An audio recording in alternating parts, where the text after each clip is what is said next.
I looked at her and I said, "Mom, I effing hate you."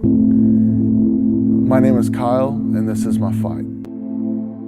When I was young, my mom was bringing me to DNA testing centers where we were trying to figure out who my father was. It was actually between 13 or so different men that my father could have been.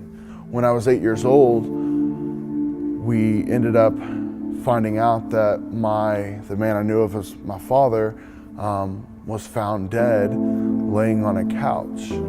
We then find out that he had an accidental overdose of heroin.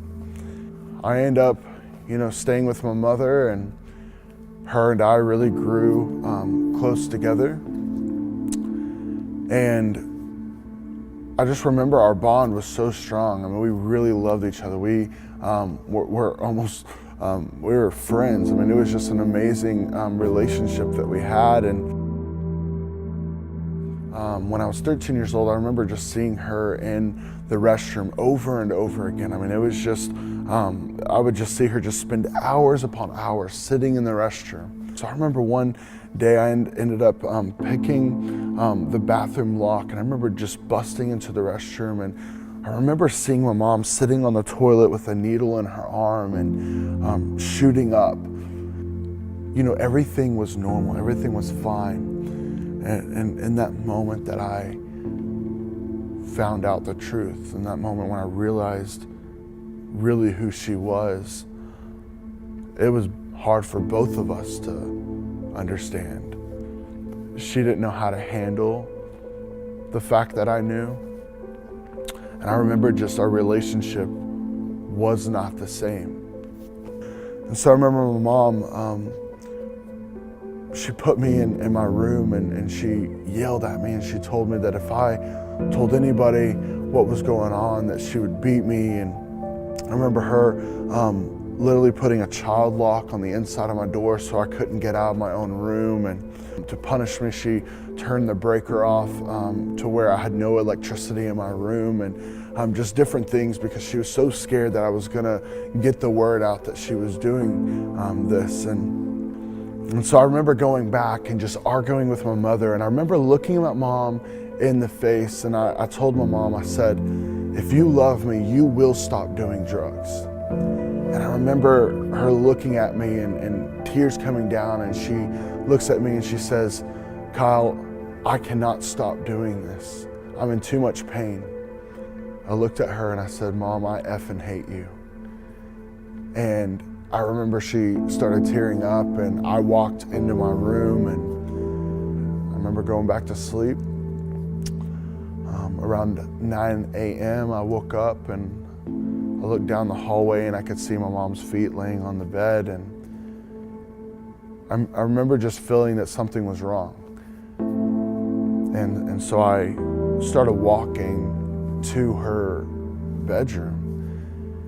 And the closer and closer I got to her, the more and more I realized that something was wrong. And so I remember seeing her face down on her bed, and I remember seeing a Kleenex in her right hand, and I remember kind of grabbing her arm and shaking her, trying to wake her up. And I remember it just felt different. She was colder than normal. She was a little bit stiff. And so I remember then realizing, I think my mom is dead. And so I jumped on the bed and I started shaking her, and I was screaming, and I was saying, "Mom, wake up. Mom, wake up." And I remember just realizing that she was gone. I remember this one officer standing up, and he was grabbing his handcuffs, and he literally says, we need to hold you because the story's not lining out. And so I remember that I'm sitting here, and all in one day I've lost my mother. All in one day I'm being blamed for my mother's death. Nobody is understanding what's going on. And until the autopsy came back is when everyone finally realized what was happening. I remember sitting at her funeral and just looking at the casket and just being in denial that this is my mother laying here in the casket, that not only do I don't have a father, but now I'm sitting here without a mother.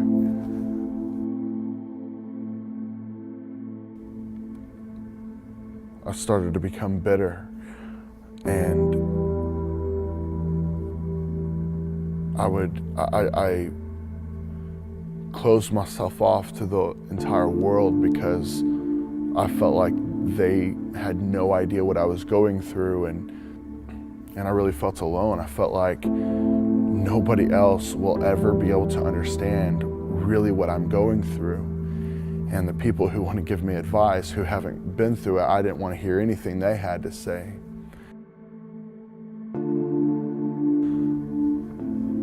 And so all through my teen years, it was this battle in my life of how can I fulfill this void